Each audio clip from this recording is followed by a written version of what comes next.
सर्वसामान्य मायबाप जनता कुठेतरी दडपशाही खाली या ठिकाणी गेल्या अनेक वर्षापासून होती, परंतु आता कुठेतरी घडा भरलेला दिसतोय। परंतु एक गोष्टीचं दुःख आहे की जे आमचे या ठिकाणी राष्ट्रवादी काँग्रेसचे आमदार आहेत त्यांना अनेक वेळा विनंती करूनही ते प्रचारात या ठिकाणी सहभागी नाही आहेत। त्यांना काहीतरी सर्दी खोकला ताप झालेला दिसतोय वातावरणामध्ये बदल झाल्यामुळं, पण ते असते तर अजूनही खऱ्या अर्थाने या ठिकाणी या प्रचारामध्ये चांगल्या पद्धतीची रंगत आली असती।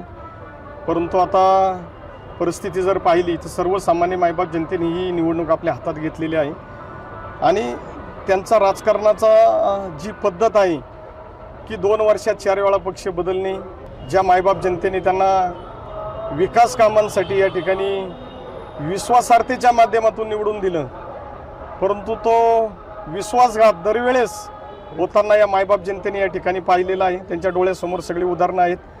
पहिल्यासारखं राजकारण आता राहिलेलं नाही आहे। त्याच्यामुळे ही मायबाप जनता इथले जर स्थानिक जर प्रश्न असले तर 25 वर्षे हेच नगरसेवक आहेत।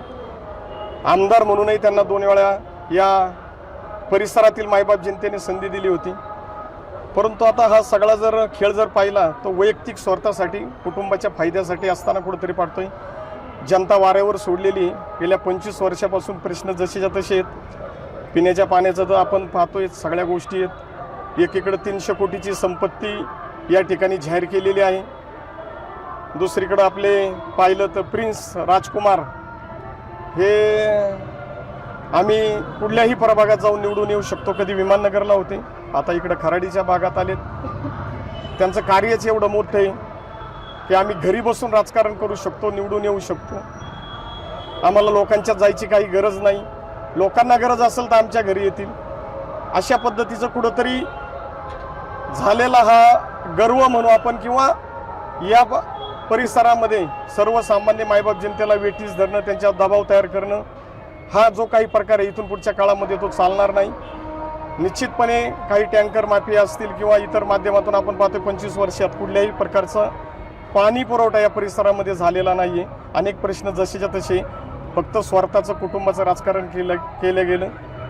3-3, 4-4 उमेदवाऱ्या सातत्याने आपल्या कुटुंबामध्ये ठेवल्या गेल्या। त्याचं लोकशाहीमध्ये विकेंद्रीकरण जे व्हायला पाहिजे होतं ते त्या ठिकाणी झालेलं खऱ्या अर्थानं तो आम्हाला पाहायला मिळत नाही।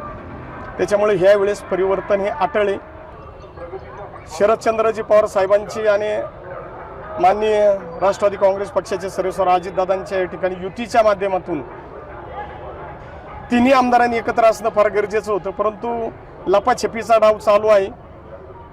गाडी घेऊन कुठेतरी एकट्याने प्रचार करण्याचं काम सध्या परिस्थितीत आपल्याला पाहायला मिळतंय, परंतु जनता काही वेडी नाही, लोकांना सगळं समजत असतं। निश्चितपणे 15 तारखेला प्रभाग क्रमांक 3 आणि 4 मध्ये 8ही उमेदवार प्रचंड बहुमताने मायबाप जनता त्या ठिकाणी विजयी केल्याशिवाय राहणार नाही, हा विश्वास मला या ठिकाणी।